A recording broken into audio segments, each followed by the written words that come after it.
Eu queria que você explicasse para o pessoal, Ítalo, o básico que o professor Olavo sempre nos ensinou do seguinte: pessoas, povos e países e raças não são agentes históricos.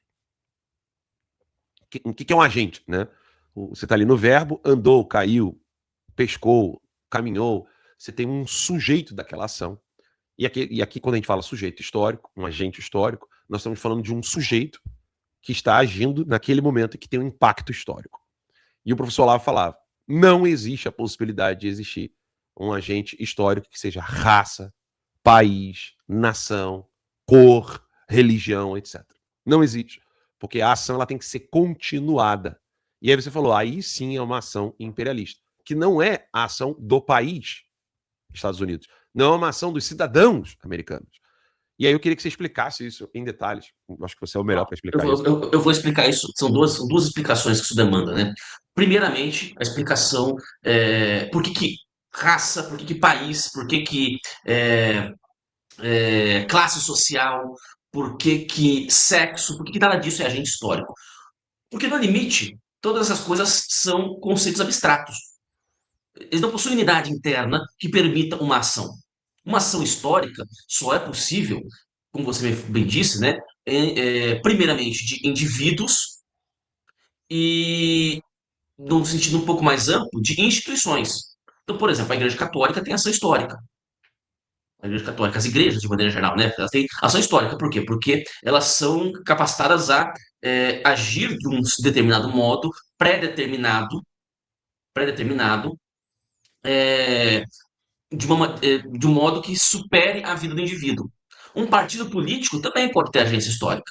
É um pouco mais difícil, né? Precisa de uma coesão interna, mas ele também tem uma ação histórica. Um movimento político tem uma ação histórica. O movimento comunista, por exemplo, tem ação histórica. Né? Por quê? Porque toda geração, até naquilo que ela modifica da geração anterior, ela modifica no processo dialético.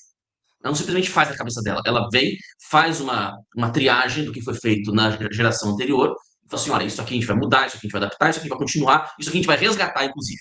Né? Então, sempre há uma ação histórica porque há sempre uma ideia de continuidade. Né? E há um fio condutor essa história toda. Né? No caso dos Estados Unidos, obviamente, não é um agente histórico, o país não é um agente histórico. Por quê? Porque ele vai agir de maneira X ou Y, dependendo de quem estiver no poder, de qual grupo está no poder. E especificamente do Biden, é importante destacar isso aí, especificamente do Biden, existe um movimento, existe um esquema de poder globalista, perdão, é, que é o que geralmente a gente usa, são termos que a gente usa de maneira muito vaga, né?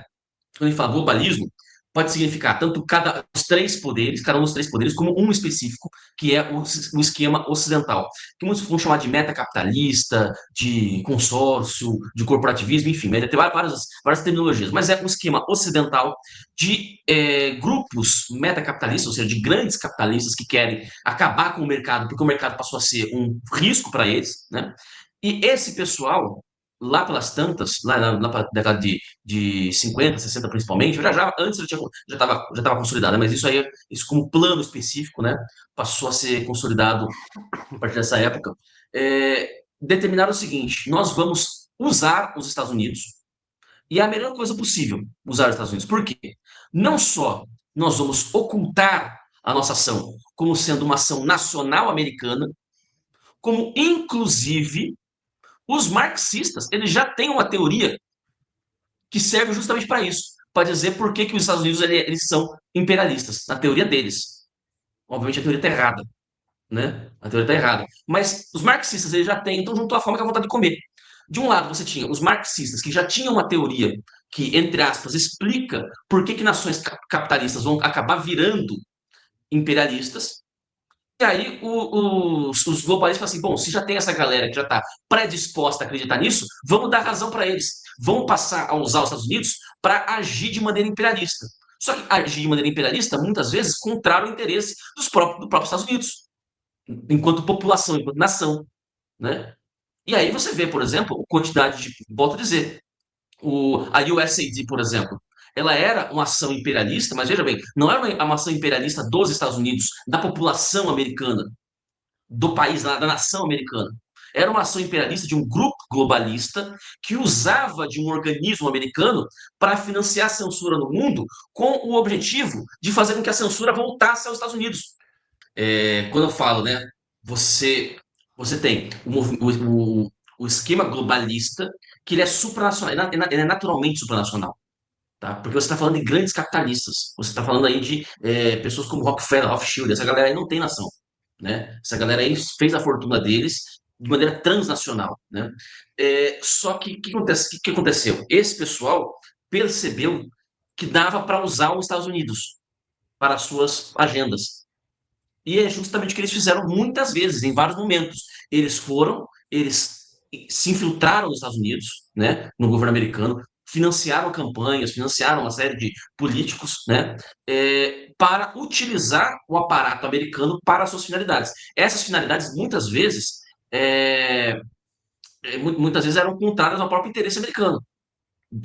Interesse americano enquanto nação, interesse do povo americano, né, enquanto nação. Um exemplo disso, mais recente, é o caso da USAID. Né? A USAID, ela é um aparato americano, do Estado americano, mas que foi infiltrado por agentes globalistas para financiar para financiar a censura nos outros países.